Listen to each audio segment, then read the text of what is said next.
ایک civil servant تھے, انتقال فرما گئے, رفعت پاشا شیخ. ہاں, وہ بہت سی اسائنمنٹس ان کے پاس رہیں. یہ اپنے کیریئر کے شروع میں لاہور کے ڈپٹی کمشنر بھی رہے, پھر چیف سیکرٹری بلوچستان بھی رہے.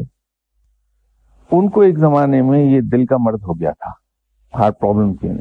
ان دنوں میری ایک گورنمنٹ کے ادارے سے ٹرانسفر ہو کے میں دوسرے میں جا چکا ہوا تھا, اور اس ادارے میں میرا آفس جو تھا وہ فرسٹ فلور پر تھا.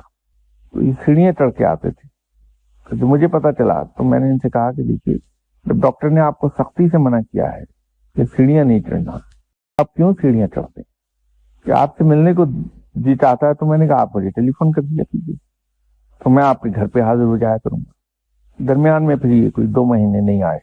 ایک دن دیکھا کہ پھر چلے آ رہے ہیں. پاشا صاحب, آپ سے تو ڈاکٹر نے منع کیا ہوا ہے سیڑھیاں چڑھنے کو, آپ پھر آ گئے. بڑی خوبصورت بات اس بندے نے کہی. آج بیٹھے بیٹھے ایسے ہی دھیان آیا مجھے کہ رب نے جب 3 چیزیں معین کی ہیں تو میں ڈرتا کس بات سے ہوں؟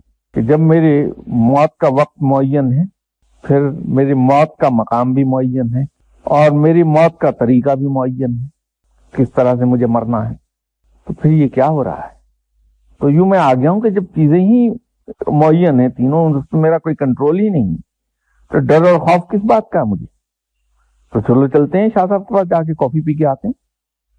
وہ بندہ اس کے بعد آتا رہا کافی دیر. پھر جنرل ضیاء کی مارشل لا لگ گئی تھی, تو ان کا کیس ریکنسیڈر ہوا. تو جنرل ضیاء نے انہیں ری انسٹیٹ کر دیا, کیس زیادتی ہوئی تھی ان کے ساتھ. تو ری انسٹیٹ ہو گئے. تو ایک اسپیشل اسائنمنٹ نکل آئی یو اے ای میں, تو وہ وہاں یو اے ای بھیج دیے گئے, ایمبیسڈر آن اسپیشل ڈیوٹی. تو وہاں 3 سال وہ رہے یو اے ای میں, ہمارے ایمبیسڈر. ریٹائر ہو گئے بعد میں یہاں. پھر اس کے بعد بھی میرے خیال 10 سال 12 سال زندہ رہے. ابھی کچھ دیر پہلے ہی انتقال ہوا ان کا. تو اس بندے نے بہت ہی خوبصورت ایک سبق پڑھایا کہ جب موت کا وقت معین ہے, موت کا طریقہ معین ہے, اور موت کا وقت معین ہے, تو خوف کس بات کا ہے؟